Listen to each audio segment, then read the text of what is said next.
Hello बच्चों, मैं स्मिता विजयमान स्वागत करती हूँ आपका आईसीटी वर्चुअल क्लासरूम में। आशा करती हूँ आप सभी स्वस्थ होंगे और अच्छे से अपनी पढ़ाई कर रहे होंगे। बच्चों, आज हम पढ़ने जा रहे हैं क्लास 12 की केमिस्ट्री। क्लास 12 केमिस्ट्री में हम रिवीजन कर रहे थे चैप्टर कोऑर्डिनेशन कंपाउंड का।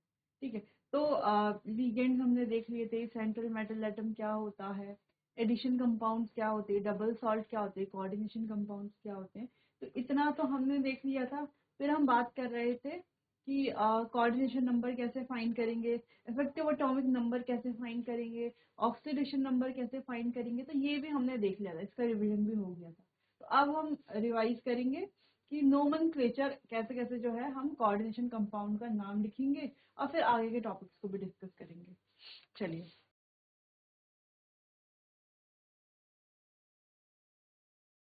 तो ये सभी तो हम अपने लास्ट लेक्चर में पढ़ चुके थे। चलिए, फिर बात कर रहे थे हम नोमेनक्लेचर की। तो जब कोऑर्डिनेशन कंपाउंड का नाम लिखा जाएगा तो कैसे हम नाम लिखेंगे? सबसे पहले कैटायन का नाम लिखा जाएगा, फिर एनायन का नाम। और अगर कोई न्यूट्रल कॉम्प्लेक्स है तो उनका नाम सिंगल वर्ड में लिखा जाएगा। ठीक है, चलिए। फिर हमारे पास अलग अलग लिगेंड हैं, एनायनिक, कैटायनिक और न्यूट्रल लिगेंड। इनकी नेमिंग कैसे होगी ये तो हमने देख लिया था। ठीक है, जैसे एसीटेट है तो एसीटेटो लिखेंगे। H2O जो कि न्यूट्रल लिगेंड है तो उसका नाम हो जाएगा एक्वा। NO2 प्लस यानी कि जो एक हमारा पॉजिटिवली चार्ज लिगेंड है तो उसका नाम क्या हो जाएगा? नाइट्रो तो है, लास्ट में EM लगा देंगे तो नाइट्रोनियम। ठीक है, इस तरीके से। अच्छा, मेटल की नेमिंग कैसे करेंगे? If the metal is present in cationic sphere, neutral sphere, there will be no change in the name. देखो, अगर मेटल कैटायनिक या एनायनिक स्पेयर में प्रेजेंट है तो उसमें नाम में कोई भी चेंज नहीं आएगा। जैसे कॉपर है तो कॉपर ही रहेगा। ठीक है, जिंक है तो जिंक ही रहेगा।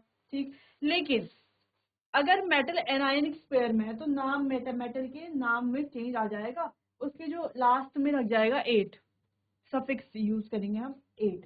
ठीक है, कैसे? देखो, अगर पॉजिटिव स्पेयर है तब तो कॉपर का कॉपर ही रहेगा, लेकिन अगर एनायनिक स्पेयर है तब क्या हो जाएगा? तब हो जाएगा कॉपरेट, क्यूपरेट। ठीक है, अगर कैटायनिक स्पेयर है तो नाम अगर हमने जिंक लिखा है तो जिंक ही रहेगा, लेकिन अगर एनायनिक स्पेयर है तो जिंक को क्या हो जाएगा? जिंकेट।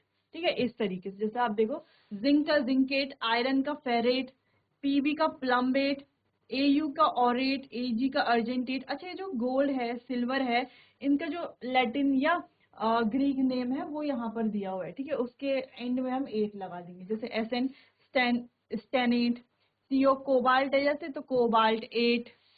ठीक है, सिर्फ किसमें? एनायनिक स्पेयर में। इतना आपको ध्यान रखना है, सिर्फ एनायनिक स्पेयर में। और कैटायनिक और न्यूट्रल स्पेयर में इनका नाम कॉमन रहेगा। जैसे कैटायनिक और न्यूट्रल स्पेयर है तो कोई नाम में चेंज नहीं आएगा। जैसे कोबाल्ट है तो कोबाल्ट ही रहेगा, जिंक तो जिंक ही रहेगा। ठीक है, लेड है तो लेड ही रहेगा, इस तरीके से।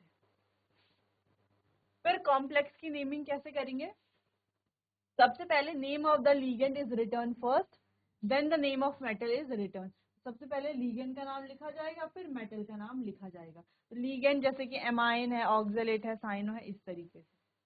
फिर if same type of name of more than more the one ligand is present, more then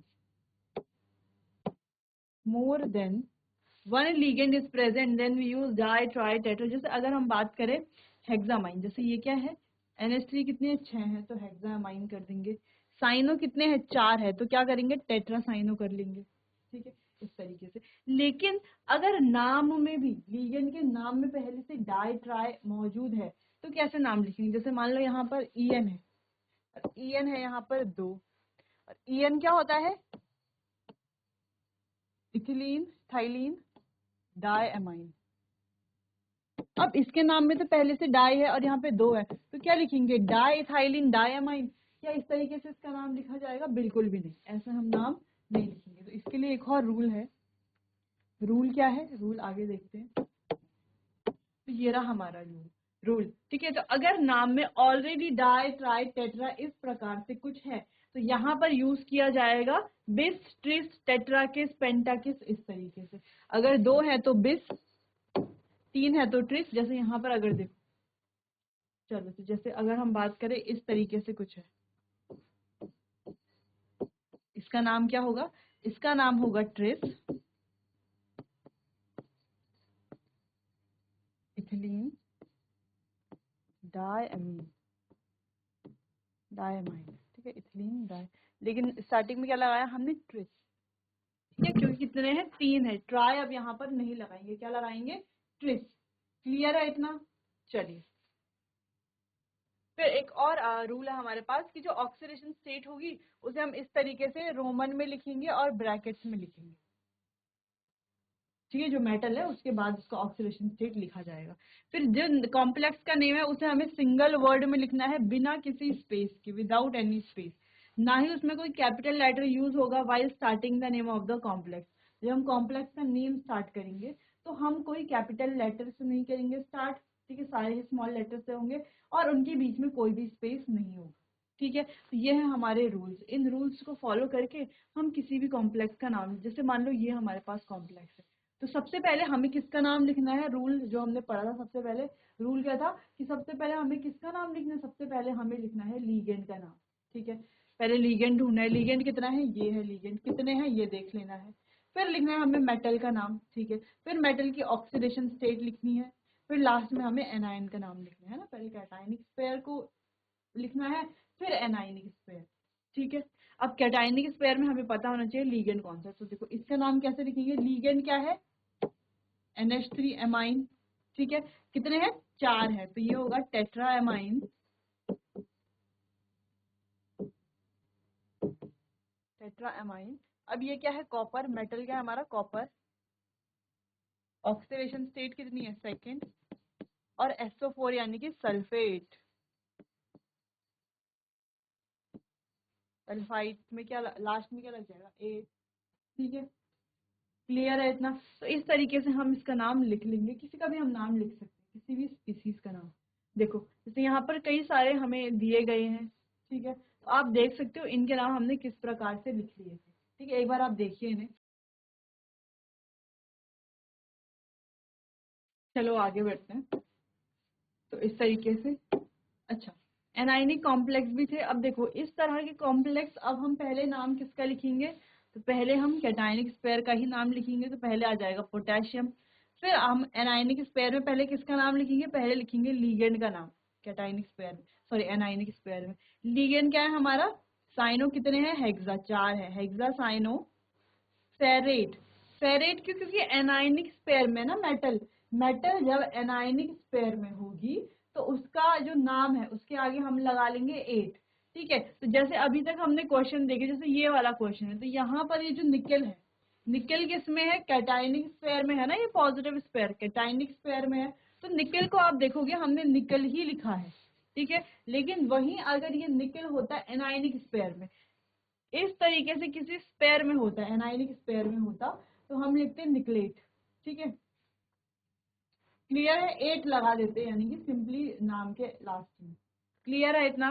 चलो क्लियर, इस तरीके से तो कुछ कई क्वेश्चंस भी हमने करे, जैसे ये वाला क्वेश्चन है, तो ये आ गया हमारा, सबसे पहले आ गया हमारा कैटायन सोडियम, फिर एनायनिक स्पेयर में सबसे पहले लीगेंड का नाम जो है हमारा साइनो, तो क्या हो गया डाई साइनो, फिर ये आ गया हमारा अर्जेंटेट, अर्जेंटेट, और ऑक्सीडेशन स्टेट कितनी है यहाँ पर 1 है, ठीक है। तो इस तरीके से, अच्छा कुछ न्यूट्रल स्पीसीज भी होंगी जैसे कि ये वाली, तो न्यूट्रल स्पीसीज में भी हमें सेम फॉलो करना है, सेम पूरा नाम लिखना है, पहले हम देखेंगे कि लीगेंड कितने हैं, लीगेंड का नाम लिखेंगे, फिर मेटल का नाम लिखेंगे, और मेटल का जो नाम है उसको डायरेक्ट लिखेंगे, जैसे यहाँ पे प्लैटिनम है तो प्लैटिनम ही लिखेंगे, प्लैटिनेट इसे नहीं लिखेंगे, ठीक है, क्योंकि ये कोई एनायनिक स्पेयर नहीं है, जैसे कि हमने पढ़ा है कैटायनिक स्पेयर में, और जो हमारा न्यूट्रल स्पेयर में है, न्यूट्रल स्पेयर है उसमें नाम जो है वो सेम ही रहेगा, ठीक है। चलो अच्छा, अगर एक से ज्यादा लीगेंड है तो किसका नाम पहले लिखा जाएगा, तो हम अल्फाबेटिकल ऑर्डर को फॉलो करेंगे, जैसे यहाँ पर 2 लीगेंड है,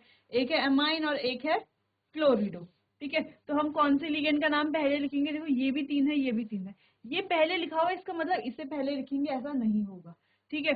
तो पहले किसे लिखेंगे, जिसका जो हम कह सकते हैं, जिसके जो अल्फाबेटिकली जो पहले आता है, जैसे अल्फाबेटिकली पहले कौन आता है, ए आता है, फिर बी आता है, फिर सी आता है ना, तो ए पहले आता है और सी क्या आता है, बाद में आता है, तो पहले हम लिखेंगे ट्राई अमीन, फिर हम लिखेंगे ट्राई क्लोरिडो, फिर हम लिखेंगे कोबाल्ट, और फिर ऑक्सीडेशन स्टेट को लिखेंगे, क्लियर है इतना, समझ में आया।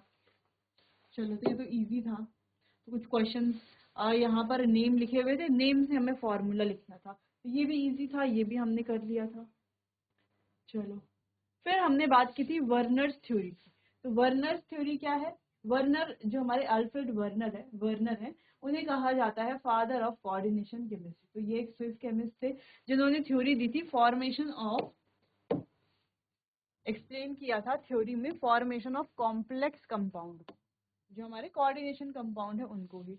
तो पहले सबसे पहले ये it was the first successful explanation because famous as the coordination theory of complex compound which is also known as Werner's theory।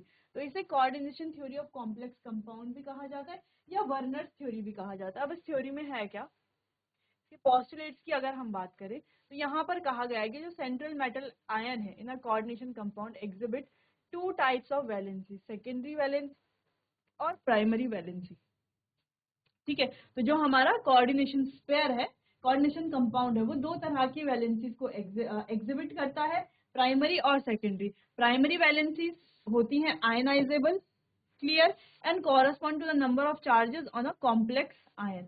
जबकि जो हमारी सेकेंडरी है वो कैसी होती है, उनको हम आगे देखते हैं। देखो, primary valencies apply equally well to simple salt and complex and are satisfied by negative ion. इनको प्राइमरी वैलेंसीज है, नेगेटिव आयन से सेटिस्फाई किया जाता है, पहली चीज। दूसरा, ये ऑक्सीडेशन स्टेट के लिए रिस्पॉन्सिबल है। इनको डॉटेड लाइन से रिप्रेजेंट किया जाता है, जैसे कि आप यहाँ पर देख सकते हो। ठीक है, ये है प्राइमरी वैलेंसीज। नेक्स्ट है हमारी सेकेंडरी वैलेंसीज। ये नॉन आयनाइजेबल है, रिस्पॉन्सिबल फॉर कोऑर्डिनेशन, ये कोऑर्डिनेशन नंबर के लिए रिस्पॉन्सिबल है, रिप्रेजेंटेड बाय सॉलिड लाइंस। तो इस तरीके से अगर आपको कोई कॉम्प्लेक्स दिखे, ठीक है, जैसे कि आपको यहाँ पर दिख रहा है, तो देखो ये तो हमारा सेंट्रल मेटल एटम है। अब आप देख पा रहे हो ये वाली, ये वाली, ये वाली, ये वाली, ये वाली और ये वाली, ये सारी लाइन कैसी है? सॉलिड लाइंस है ना। जैसे कि यहाँ पर आप देखो, इस कॉम्प्लेक्स को देखो यहाँ से, तो ये ये और ये सारी क्या है? सॉलिड लाइंस है। ठीक है, सॉलिड लाइंस क्या शो करेंगी कि ये सभी क्या है? ये सभी है सेकेंडरी वैलेंसीज। वहीं अगर आप डॉटेड लाइंस को देखोगे तो ये सभी क्या है? Primary valencies. अब डॉटेड लाइन से हम ऑक्सीडेशन नंबर में हेल्प मिल सकती है, लेकिन कोऑर्डिनेशन नंबर के लिए कौन इंपॉर्टेंट है? वो है हमारा सेकेंडरी वैलेंसीज। अगर हम बात करें इस कंपाउंड का कोऑर्डिनेशन नंबर कितना होगा, तो कितना होगा? 1 2 3 4 5 6। कितना होगा कोऑर्डिनेशन नंबर? कोऑर्डिनेशन नंबर होगा 6। क्लियर है इतना? ठीक है, कोऑर्डिनेशन नंबर 6 है और बाहर से होंगे इसमें 3 Cl3। जैसे कि अगर हम बात करें, जैसे कि कॉम्प्लेक्स अगर हम देखते हैं यहाँ पे, तो देखो यहाँ पर अगर हम इस कॉम्प्लेक्स को देखें तो ये NH3 6 जो कॉम्प्लेक्स के अंदर है, ये क्या है? सेकेंडरी वैलेंसीज, जिसे सॉलिड लाइन से रिप्रेजेंट किया जाता है। और मेनली जो स्ट्रक्चर है उसमें यही होता है ना, ये सॉलिड लाइंस वाले ही होते हैं, मेन कोऑर्डिनेट बॉन्ड तो यही फॉर्म कर रहे हैं। बाकी के जो है वो तो क्या है? ये है प्राइमरी वैलेंसी। जैसे ये Cl3 है, इसको चेंज कर लो, यहाँ पर Cl2 हो गया, एक Cl अंदर आ गया, यानी कि ये भी क्या है अब हमारा कोऑर्डिनेशन नंबर। अब इसका कोऑर्डिनेशन नंबर 6 है, इसका कितना है? 5 NH3 है, एक Cl है, तो इसका भी 6 ही कोऑर्डिनेशन नंबर। सबके आप देखोगे कोऑर्डिनेशन नंबर 6 ही आपको मिलेगा। ठीक है, चलो क्लियर है इतना? अच्छा, एक बार थोड़ा यहाँ पर डिफरेंस देख लेते हैं प्राइमरी वैलेंसी और सेकेंडरी वैलेंसी में क्या। देखो, तो प्राइमरी वैलेंसी ऑक्सीडेशन नंबर के लिए रिस्पॉन्सिबल है, बिल्कुल है। तो सेकेंडरी वैलेंसी क्या है? सिर्फ कोऑर्डिनेशन नंबर के लिए रिस्पॉन्सिबल है। जैसे कि हमने अभी कहा था कि कोऑर्डिनेशन नंबर हम सेकेंडरी वैलेंसी से बताते हैं। जैसे अगर हम एग्जांपल लें,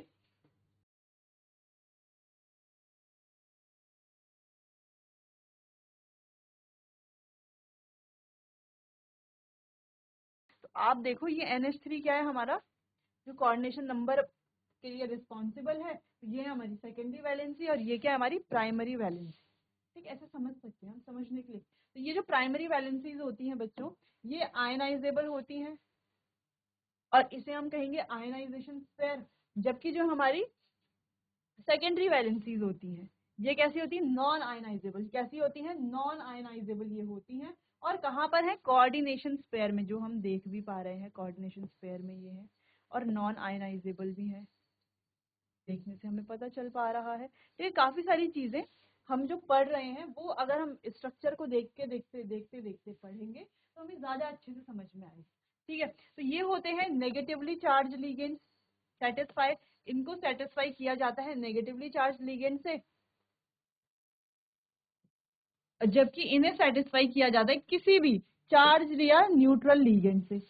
इनको डॉटेड लाइन से रिप्रेजेंट किया जाता है, जबकि इन्हें सॉलिड लाइन से रिप्रेजेंट किया जाता है। ये नॉन डायरेक्शनल होते हैं, ठीक है, कोई डायरेक्शन इनकी नहीं होती, जबकि ये डायरेक्शनल होते हैं ना इस तरीके से डायरेक्शन से हम रिप्रेजेंट करते हैं ना इसको, ठीक है।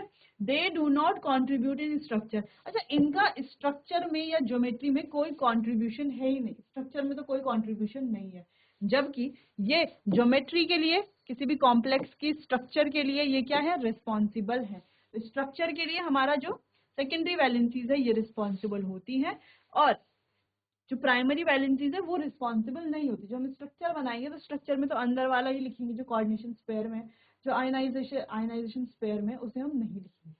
क्लियर है इतना, ठीक है। और ये आयनाइजेबल होता है और ये आयनाइजेबल नहीं होता, ठीक है। तो ये था दोनों के बीच का डिफरेंस, जो कि काफी इजी भी था ये। चलो आगे बढ़ते हैं।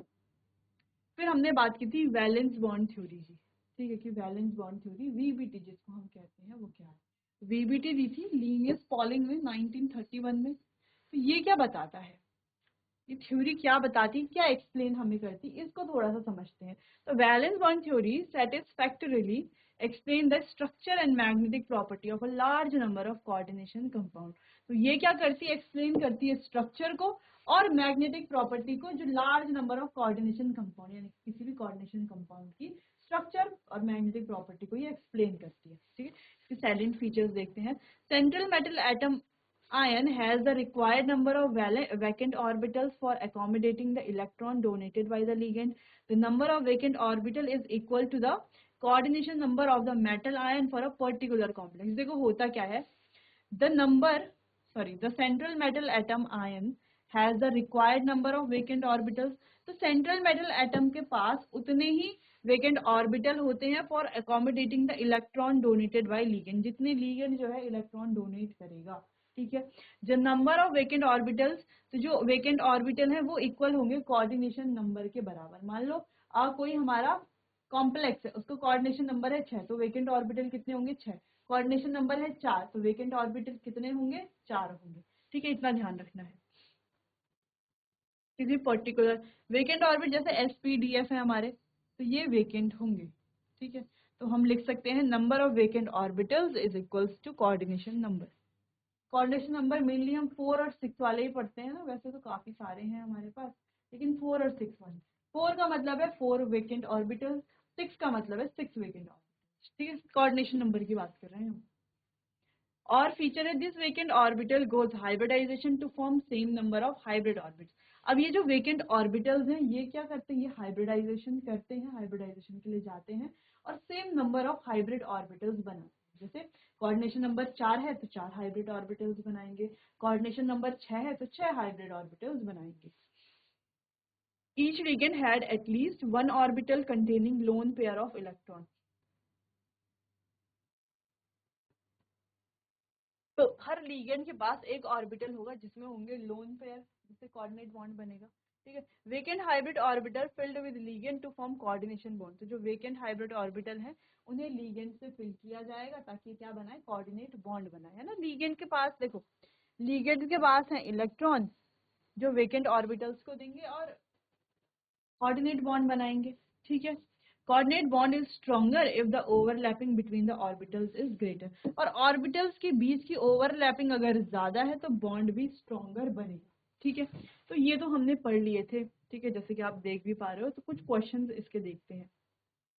अच्छा, क्वेश्चन देखने से पहले हाइब्रिडाइजेशन, अगर कोऑर्डिनेशन नंबर है 2 तो हाइब्रिडाइजेशन sp, ज्योमेट्री होगी लीनियर। अब ऐसा ही कुछ आपने पढ़ा है क्लास 11th में केमिकल बॉन्डिंग में, जहाँ पर हम अलग अलग हाइब्रिडाइजेशन पढ़ते हैं, वहां पर भी वीबीटी पढ़ते हैं, है ना। वहां पर भी हम इस तरीके से ही पढ़ते हैं, हाइब्रिडाइजेशन तो ऐसी होती है, लेकिन यहाँ पर थोड़ा सा कुछ कुछ डिफरेंट भी है, ठीक है, थोड़ा सा डिफरेंस भी है, उसे हम देखते हैं।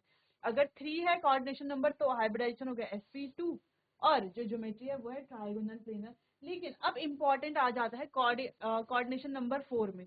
कोऑर्डिनेशन नंबर 4 में बनती है दो ज्योमेट्रीज sp2 और sp3, सॉरी sp3 और dsp2, ठीक है। कोऑर्डिनेशन नंबर दोनों का कितना है, 4 है। अब हाइब्रिडाइजेशन ही सिर्फ अलग नहीं हो रही, यहाँ पर जो है शेप जो ज्योमेट्री है वो भी अलग होगी। देखो sp3 का स्ट्रक्चर होगा टेट्राहेड्रल, जबकि जो हमारा dsp2 है उसका स्ट्रक्चर होगा स्क्वायर प्लेनर। ठीक है, वही हम कोऑर्डिनेशन नंबर 5 की बात करें तो sp3d dsp3, यहाँ पे दो अलग अलग यहाँ पर हाइब्रिडाइजेशन है और शेप भी अलग अलग। यहाँ पर ट्राइगोनल पिरामिडल और यहाँ पर बन रहा है स्क्वायर पिरामिडल। क्लियर है दोनों डिफरेंस। फिर आते हैं हमारी कोऑर्डिनेशन नंबर 6। अच्छा, यहाँ पर भी दोनों हाइब्रिडाइजेशन अलग है, लेकिन बच्चों यहाँ पर जो शेप है ज्योमेट्री है वो क्या है, दोनों में सेम ही है, यानी कि ऑक्टाहेड्रल ज्योमेट्री ही। ठीक है, चलो तो पहले इतना देखो फिर इसको आगे बढ़ाते।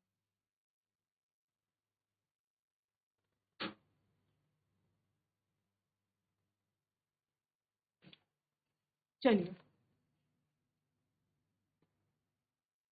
तो n-1d orbital are use for hybridization. देखो यहाँ पर ये जो यूज हुआ है d, ये कौन सा है, ये इनर ऑर्बिटल का है। ठीक है, जैसे अगर हम यहाँ पर देखें दोनों में, तो आप देखोगे दोनों आपको सेम ही तो लग रहे हैं। एक में डी बाद में लिखा गया है और एक में डी पहले लिखा गया है, तो दोनों में डिफरेंस क्या है। तो यहाँ पर ये जो डी है ये कौन सा है, ये आउटर ऑर्बिटल कॉम्प्लेक्स वाला है और ये है इनर ऑर्बिटल वाला। ठीक है, जैसे कि हम यहाँ पर भी देख पा रहे हैं। तो अगर डी ये वाला यूज हो रहा है तो इनर डी ऑर्बिटल, और अगर डी इनमें से कोई यूज हो रहा है तो आउटर डी कॉम्प्लेक्स। ठीक है, आउटर डी ऑर्बिटल में आउटर डी ऑर्बिटल, तो ये वाला यूज होगा तो इनर ऑर्बिटल लो स्पिन होगी, यहाँ पर स्पिन पेयर्ड कॉम्प्लेक्स होगा। और यहाँ पर बच्चों ये आउटर ऑर्बिटल कॉम्प्लेक्स है तो हाई स्पिन होगी, और हम कह सकते हैं स्पिन फ्री कॉम्प्लेक्स। ठीक है, चलो ये तो इजी था। तो अगर कुछ स्ट्रॉन्ग फील्ड लिगेंड है, अच्छा ये वाला जो कॉन्सेप्ट है ये CFT का है, ये क्रिस्टल फील्ड थ्योरी का, लेकिन VBT को अच्छे से एक्सप्लेन करने के लिए इसको भी हम यहीं पर ही पढ़ लेते हैं, जो हमारा स्ट्रॉन्ग फील्ड है, वीक फील्ड लिगेंड है, उनके बारे में। ठीक है, चलो, तो when strong field ligand like NH3CN involve in the formation of complex they causes pairing. तो जब हमारे पास स्ट्रॉन्ग फील्ड लिगेंड होगा, जब हमारे पास कोई भी स्ट्रॉन्ग फील्ड लिगेंड होगा ये किसी कोऑर्डिनेशन कंपाउंड में, ठीक है, तो वहां पर होगी बच्चों इलेक्ट्रॉन्स की पेयरिंग। अब ऐसा क्यों होगा, इसको एक्सप्लेन किया था CFT ने। ठीक है, तो CFT इसको एक्सप्लेन करती है। हालांकि कुछ पॉइंट को CFT यानी क्रिस्टल फील्ड थ्योरी भी एक्सप्लेन नहीं कर पाती है, लेकिन हम इसे देखते हैं अभी। ठीक है, तो यहाँ पर जो स्ट्रॉन्ग फील्ड लिगेंड है वो क्या करते हैं, पेयरिंग करते हैं। क्यों करते हैं, क्योंकि देखो जब हमारे जो डी ऑर्बिटल उसमें स्प्लिटिंग होती है, स्प्लिटिंग किसकी वजह से होती है, स्प्लिटिंग होती है जब हम इसे कोई एक्सटर्नल फील्ड देते हैं। ठीक है, तो जो डी ऑर्बिटल्स है वो स्प्लिट कर जाते हैं T2G और EG में। तो जब T2G और EG के बीच का जो गैप है वो कम होता है, तो वो लीगेंड कौन सा होगा, हमारा वीक फील्ड लीगेंड होगा। गैप कम है तो इलेक्ट्रॉन्स पेयर नहीं करेंगे, और गैप अगर ज्यादा है, यदि हम कोई स्ट्रॉन्ग फील्ड लीगेंड लेते हैं तो गैप उनके बीच का ज्यादा होता है। गैप अगर ज्यादा है तो इलेक्ट्रॉन्स की पेयरिंग होती है। ठीक है, कैसे होगी इसको खैर हम आगे देखेंगे तो आपको ज्यादा अच्छे से समझ में आएगा। चलो, तो जैसे हमने यहाँ पर एक क्वेश्चन किया है, कई सारे देखिए वैसे हमने यहाँ पर कई सारे केसेस, कई सारे एक्सेप्शनल केसेस। अब होता क्या है, जैसे हमने हाइब्रिडाइजेशन में पढ़ा है सेम वैसे ही यहाँ पर कुछ कुछ कॉन्सेप्ट वही लगता है। ठीक है, जैसे हम NiCN4 2 नेगेटिव, ये हमारे पास हमारा कॉम्प्लेक्स कंपाउंड है, तो हम Ni के ऑक्सीडेशन स्टेट सबसे पहले फाइंड करेंगे, तो ऑक्सीडेशन स्टेट आती है +2। ठीक है, चलो ऑक्सीडेशन स्टेट आ गई +2, तो Ni+2 कितना है 3d8, वैसे कितना 3d8 4s2 +2 करके कितना हो गया 3d8। इन 8 इलेक्ट्रॉन्स को हम फिल करेंगे, तो इलेक्ट्रॉन को फिल कर कैसे किया जाता है, ठीक है, क्या इसका रूल है ये हमें पता है। तो इलेक्ट्रॉन को हमने फिल कर लिया, तो डी में आ गए 2 अनपेयर्ड इलेक्ट्रॉन। अब हमें पता है CN क्या है, एक स्ट्रॉन्ग फील्ड लिगेंड है, जो कि हमने यहाँ पर भी देखा NH3 और CN क्या है, दोनों स्ट्रॉन्ग फील्ड लिगेंड है। स्ट्रॉन्ग फील्ड लिगेंड होने की वजह से ये वाला इलेक्ट्रॉन चला जाएगा यहाँ पर, क्यों, पेयरिंग करेगा ना, क्योंकि स्ट्रॉन्ग फील्ड लिगेंड है, पेयरिंग कर ली इसने, यहाँ पर चला गया। अब ये वाला D हो गया है वेकेंट, ये वाला S, देखो कोऑर्डिनेशन नंबर कितना है 4 है ना, फाइंड क्या करना है, दिख रहा है कोऑर्डिनेशन नंबर कितना है 4, तो यहाँ पे लिखा है कोऑर्डिनेशन नंबर 4। तो यानी कि 4 वेकेंट डी ऑर्बिटल्स हमें चाहिए, डी नहीं वेकेंट ऑर्बिटल चाहिए। अब वो S हो, वो P हो, वो D हो, किसी में भी हो सकते हैं। ठीक है, तो हमें चाहिए 4 वेकेंट डी ऑर्बिटल्स, तभी तो क्या होगी, उनकी इंटरमिक्सिंग होगी, हाइब्रिडाइजेशन बनेगी, ये अपने ये जो CN है अपने इलेक्ट्रॉन्स देंगे और कोऑर्डिनेट बॉन्ड वहां पर फॉर्म करेंगे। ठीक है, तो ये हो गया हमारा 1 2 3 और 4। तो 4 वेकेंट ऑर्बिटल्स हमें मिल गए, एक D का है, एक S का है और 2 P के हैं। अब इन सब की होगी इंटरमिक्सिंग। ठीक है, इंटरमिक्सिंग कैसे, मान लो हमारे पास 4 मोतीचूर के लड्डू हैं और एक बेसन का लड्डू, सॉरी 3 मोतीचूर के लड्डू हैं और एक बेसन का लड्डू है।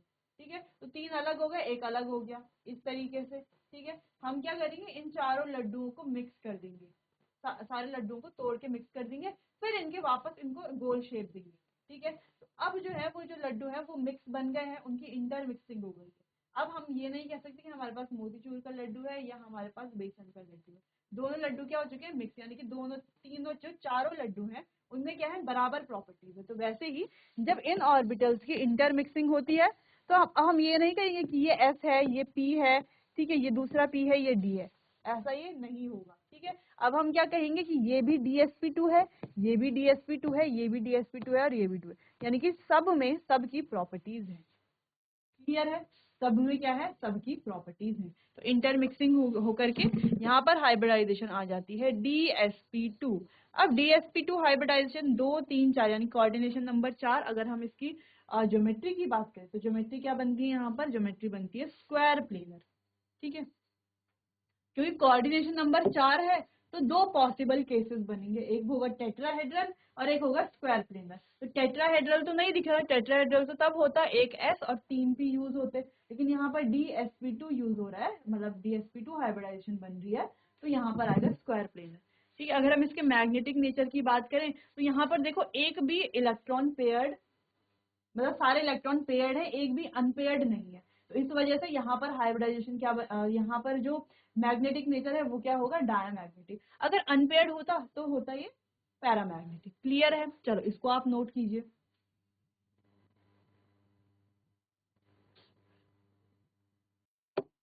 चलो, तो ऐसे हमने काफी सारे क्वेश्चंस कर लिए थे जो आप देख सकते हो, और कुछ यहाँ पर एक्सेप्शनल केसेस भी थे, वो भी हमने यहाँ पर सॉल्व कर लिए थे। कुछ इंपॉर्टेंट पॉइंट्स हमने लिगेंड के स्ट्रेंथ के बारे में लिख लिया था। कुछ स्ट्रॉन्ग फील्ड लिगेंड ये हैं हमारे, और ये हमारे वीक फील्ड लिगेंड। ठीक है, तो स्ट्रॉन्ग फील्ड लिगेंड पेयरिंग करवाते हैं, वीक फील्ड पेयरिंग नहीं करवाते। देखो एक वीक फील्ड वाला केस देखते हैं, जैसे यहाँ पर देखो H2O क्या है, एक वीक फील्ड लिगेंड है। तो आप देख पा रहे हो यहाँ इलेक्ट्रॉन की पेयरिंग नहीं हो रही, नहीं तो ये वाला इलेक्ट्रॉन यहाँ चला जाता, ये वाला यहाँ चला जाता, पेयरिंग हो जाती, दो डी के हमें यहीं पर खाली मिल जाते, लेकिन ऐसा नहीं हुआ। यहाँ पर क्या हुआ, पेयरिंग नहीं होगी वीक फील्ड लिगेंड होने की वजह से, जिस वजह से इसकी हाइब्रिडाइजेशन बनेगी sp3d2। नहीं तो हाइब्रिडाइजेशन क्या बनती, अगर यहाँ पर पेयरिंग होती तो क्या बनती, D2sp3 बनती हाइब्रिडाइजेशन, लेकिन अब क्या बनी है, sp3d2 बनी। ठीक है, चलो तो ये हो गया strong field ligand, weak field ligand हमने देख लिया। वीबीटी की लिमिटेशंस हमने देख ली कि इनर और आउटर ऑर्बिटल कॉम्प्लेक्स को ये एक्सप्लेन नहीं कर पाया, स्ट्रेंथ ऑफ लिगेंड को ये एक्सप्लेन नहीं कर पाया, और कलर ऑफ कॉम्प्लेक्सेस को ये एक्सप्लेन नहीं कर पाया। अब आप कहोगे स्ट्रेंथ ऑफ लिगेंड भी हमने देखा, कॉम्प्लेक्स का कलर भी हमने देखा कि diamagnetic paramagnetic colour compound form करेगा या नहीं करेगा। लेकिन बच्चों हमने पहले भी कहा कि हमने कुछ टॉपिक यहाँ पर पहले पढ़ लिए हैं बीबीटी में ही, जो CFT के टॉपिक है। ठीक है, जिस वजह से वीबीटी हमें इजी लग रही थी, हमें लग रहा है कि वीबीटी का कोई लिमिटेशन नहीं है, लेकिन असल में जो पॉइंट हमने पढ़े हैं, जो हमने पढ़ते समय बता दिया था कि CFT के टॉपिक है। ठीक है, चलो फिर हम बात करी CFT की। CFT के बारे में आगे देखते हैं। देखो इस तरीके से ये जो ऑर्बिटल्स होते हैं हमारे डीजेनरेट होते हैं, इनको दो पार्ट में तोड़ते हैं, T2G और EG, दो पार्ट में स्प्लिट करते हैं। ठीक है, अगर हम देखें तो ये क्या है, DXY DYZ। अच्छा, हम ये नहीं कह रहे कि ये पहला वाला DXY, नहीं, कोई सा भी DXY हो सकता है, कोई सा भी DYZ हो सकता है। ठीक है, हम ऐसा पर्टिकुलर नहीं बोलेंगे ये DZ2 है, नहीं ऐसा नहीं है। ठीक है, तो कोई सा भी कोई हो सकता है, ऐसा कुछ फिक्स नहीं है। तो ये दो पार्ट में टूटेगा, T2G और EG। तो जो T2G पार्ट है जिसको हम नॉन एक्सियल सेट कहेंगे, और जो EG पार्ट है जिसे हम एक्सियल सेट कहेंगे। तो non axial set DXY DYZ DZX, और जो हमारा एक्सियल सेट है DX2 - Y2 DZ2। अच्छा, ये एक्सियल क्यों है, ये क्योंकि ये देखो ये क्या है, बिटवीन द एक्सिस, तो क्या एक्सिस के बिटवीन है ना, तो एक्सियल तो है ही नहीं, ये क्या है, एक्सिस के अलोंग है, जैसे कि आप देख भी पा रहे हो। ये क्या हो गया, हमारे एक्सियल सेट। ठीक है, चलो फिर हमने दो देखे सिमिट्रिकल फील्ड और अनसिमेट्रिकल फील्ड। सिमेट्रिकल फील्ड जहां पर एनर्जी सेम है लेकिन रिपल्शन क्या है, इक्वल है। यहाँ पर डिफरेंट एनर्जी है और डिफरेंट रिपल्शन है। क्लियर है इतना? तो यहाँ पर ऑर्बिटल्स क्या होंगे, डीजेनरेट रहेंगे और डीजेनरेसी को ही मेंटेन करेंगे सिमेट्रिकल में। लेकिन जो अनसिमेट्रिकल है, जहां पर डिफरेंट एनर्जी है, ठीक है, डिफरेंट रिपल्शन है, वहां पर क्या होगा, ये स्प्लिटिंग होगी। तो ये क्या करता है, दो पार्ट में स्प्लिट करेगा, एक ईजी में और एक T2G में। और इसी स्प्लिटिंग को कहा जाता है क्रिस्टल फील्ड स्प्लिटिंग। इसके दौरान जो एनर्जी लगती है उसे कहा जाता है CFSE, crystal field splitting energy. ठीक है, चलो। तो यहाँ पर 3 स्प्लिटिंग हम पढ़ेंगे, ऑक्टाहेड्रल, टेट्राहेड्रल और स्क्वायर प्लेनर। ऑक्टाहेड्रल में देखो, जब सबसे पहले डीजेनरेट ऑर्बिटल्स होते हैं तो थोड़ा एनर्जी बढ़ती है और सबकी एनर्जी बढ़ती है, तो इसे कहा जाता है बैरी सेंटर। इसे कहा जाता है बैरी सेंटर। ठीक है, अब बैरी सेंटर के बाद यहाँ पर होती है स्प्लिटिंग। स्प्लिटिंग कैसे होगी, दो पार्ट में। अगर ये ऑक्टाहेड्रल है तो ऑक्टाहेड्रल में स्प्लिटिंग होगी ईजी और T2G, यानी कि ऊपर जाएगा ईजी वाले और नीचे जाएंगे T2G वाले, यानी कि ऊपर जाएंगे जो हमारे एक्सियल सेट है और नीचे जाएंगे जो नॉन एक्सियल सेट है। ठीक है, सेम अगर हम बात करें टेट्राहेड्रल में स्प्लिटिंग कैसे होगी, तो टेट्राहेड्रल में इसके अपोजिट स्प्लिटिंग होगी, यानी कि T2G पार्ट जाएगा ऊपर और ईजी पार्ट आएगा नीचे, जैसे कि हम यहाँ पर देख सकते हैं। देखो देखो ये है हमारा टेट्राहेड्रल कॉम्प्लेक्स। तो टेट्राहेड्रल कॉम्प्लेक्स में कुछ इस तरीके से स्प्लिटिंग हो रही है। अगर हम बात करते हैं स्क्वायर प्लेनर कॉम्प्लेक्स, तो यहाँ पर स्प्लिटिंग देखो, आधी स्प्लिटिंग आपको किसकी तरह दिख रही है, ऑक्टाहेड्रल की तरह दिख रही है। तो आधी स्प्लिटिंग तो होगी ऑक्टाहेड्रल की तरह। बाकी की स्प्लिटिंग में देखो अगर आप, तो dx² y² की एनर्जी ज्यादा होगी, फिर dxy की एनर्जी, फिर dz² की, फिर dyz और zx। तो ये आपको थोड़ा ध्यान में रखना है स्क्वायर प्लेनर। हालांकि ज्यादा इंपॉर्टेंट आपके लिए टेट्राहेड्रल और ऑक्टाहेड्रल ही है। ठीक है, चलो। तो उसके बाद हमने फैक्टर्स देख लिए थे कि CFSE को कौन कौन से फैक्टर अफेक्ट करते हैं। कुछ एप्लीकेशंस थी यहाँ पर, वो हमने देख ली थी, जैसे कि पेयरिंग एनर्जी के बारे में बात की थी कि कैसे यहाँ पर पेयरिंग होती है। तो इसको हमने समझ लिया था कि देखो, अब हमने लिया है स्ट्रॉन्ग फील्ड लिगेंड। हम ऑक्टाहेड्रल की बात करें, हम टेट्राहेड्रल की बात भी कर सकते हैं, दोनों क्या सेम ही तो होंगे, सेम तरीके से ही होगा। हमने लिया है स्ट्रॉन्ग फील्ड लिगेंड, तो यहाँ पर जो एनर्जी का गैप है वो होगा ज्यादा। यहाँ पर समझते हैं इसको, यहाँ, ठीक है। तो हमने लिया है स्ट्रॉन्ग फील्ड लिगेंड, तो एनर्जी का गैप आप देख सकते हो ज्यादा है। यहाँ पर वीक फील्ड लिगेंड, तो एनर्जी का गैप कम कम है। ठीक है, स्ट्रॉन्ग फील्ड लिगेंड में जब हम इलेक्ट्रॉन की फिलिंग करेंगे तो पहला, दूसरा, तीसरा इलेक्ट्रॉन तो दोनों में सेम तरीके से फिल होगा। लेकिन जब हमें फोर्थ इलेक्ट्रॉन फिल करना है तो वो कैसे फिल करेंगे, तो देखो, स्ट्रॉन्ग फील्ड लिगेंड में एनर्जी गैप बहुत ज्यादा है, इसलिए चौथा लिगेंड भी यहीं से ही भरा जाएगा, जहां पर नहीं भरा जाएगा। लेकिन यहाँ पर एनर्जी का गैप क्या है, बहुत ज्यादा कम है, इस वजह से फोर्थ लिगेंड को हम यहाँ पर फिल करेंगे। क्लियर है? तो आप एक बार देख लीजिए। चलिए, तो क्लियर है इतना। CFT के एप्लीकेशंस भी हमने देख ली थी कुछ इस तरीके से। ठीक है, तो यहाँ पर जो बताया जा रहा है सेम वही है जो हमने अभी बात की कि स्प्लिटिंग कैसे होती है। स्प्लिटिंग होने के बाद जो एनर्जी गैप है, strong field ligand, weak field ligand क्या रोल यहाँ पर प्ले करते हैं, तो सेम वही चीजें यहाँ पर है, तो डिटेल में लिखी हुई है। फिर उसके बाद है कि कलर्ड कॉम्प्लेक्सेस ये शो करते हैं। कैसे कलर कॉम्प्लेक्स, जो कलर है ये कैसे शो करते हैं, ये शो करते हैं DD ट्रांजिशन की वजह से। DD ट्रांजिशन कैसे, देखो, जब यहाँ पर स्प्लिटिंग हुई, स्प्लिटिंग के दौरान ये कुछ इलेक्ट्रॉन क्या करेगा, एनर्जी एब्जॉर्ब करेगा, एक्साइट होगा। ठीक है, अब ज्यादा देर तक एक्साइटेड स्टेट में रहेगा नहीं, वापस एनर्जी एमिट करेगा और वापस अपने ग्राउंड स्टेट में आ जाएगा। तो जब ये एनर्जी को एमिट करेगा, अगर ये एनर्जी एमिट करता है किसी विजिबल रीजन में, जो कि हमारा 4000 से 7000 एंगस्ट्रॉम तक, तो ये क्या शो करेगा, कलर शो करेगा। ठीक है, और इस ट्रांजिशन को कहा जाता है DD ट्रांजिशन, क्योंकि देखो D और D के बीच में ये ट्रांजिशन हो रहा है, इस वजह से इसे कहेंगे DD ट्रांजिशन। पहली चीज तो ये हो गई। दूसरा, सारे कॉम्प्लेक्स DD ट्रांजिशन की वजह से कलर शो करते हैं, हाँ शो करते हैं, लेकिन सारे ही हम ऐसा नहीं कह सकते कि हर कोई कंपाउंड। जैसे हम कुछ कॉम्प्लेक्स हमने यहाँ पर लिए हुए हैं तो इनका कलर शो हो रहा है, लेकिन अगर आप यहाँ पर देखोगे तो इनके D में तो कोई इलेक्ट्रॉन है ही नहीं, तो D में इलेक्ट्रॉन नहीं है तो DD ट्रांजिशन नहीं होगा। तो ये कलर शो करते हैं चार्ज ट्रांसफर स्पेक्ट्रा की वजह से, और ये जो कलर शो करते हैं ये काफी इंटेंस कलर शो करते हैं। ठीक है। फिर हमने पढ़ ली थी कॉम्प्लीमेंट्री कलर साइकिल।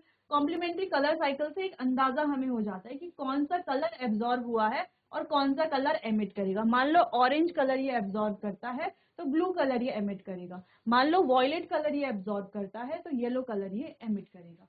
क्लियर है इतना?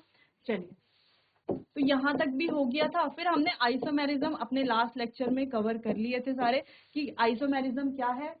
दो तरह के आइसोमेरिज्म है, स्ट्रक्चरल और स्टीरियो आइसोमेरिज्म। स्ट्रक्चरल आइसोमेरिज्म में अलग अलग टाइप्स के हैं आइसोमेरिज्म्स हैं, वो हमने देख लिए थे। और स्टीरियो में केवल दो तरह के आइसोमेरिज्म है, जो कि ज्योमेट्रिकल और ऑप्टिकल। ज्योमेट्रिकल में कौन कौन से आइसोमेरिज्म है, कोऑर्डिनेशन नंबर 6 के, कोऑर्डिनेशन नंबर 4 के कौन कौन से आइसोमर बनेंगे वो हमने देख लिया था। ऑप्टिकल में 4 के तो कोई बनेंगे नहीं आइसोमर, लेकिन कोऑर्डिनेशन नंबर 6 के बनेंगे। तो कौन कौन से आइसोमर बनेंगे वो भी हमने देख लिया था। सारे केसेस को हमने डिस्कस कर लिया था। फिर मेटल कार्बोनिल्स के बीच की बॉन्डिंग को भी हमने समझ लिया था। ठीक है, कि मेटल कार्बोनिल्स के बीच की बॉन्डिंग, जो बॉन्डिंग है वो काफी स्ट्रांग होती है। क्यों? क्योंकि इनके बीच होती है सिनर्जिक बॉन्डिंग। ठीक है, इस वजह से ये काफी स्टेबल होते हैं। तो इससे जो कॉम्प्लेक्स बनते हैं ये काफी स्टेबल होते हैं। बॉन्डिंग की बात भी हो गई थी। तो यहाँ पर चैप्टर भी हमने कंप्लीट कर लिया था और चैप्टर का रिवीजन भी यहाँ पर कंप्लीट होता है। चलिए बच्चों, तो आज के लिए इतना ही। बात मिलते हैं अपने आने वाले अगले सेशन में। तब तक के लिए आपका बहुत बहुत धन्यवाद।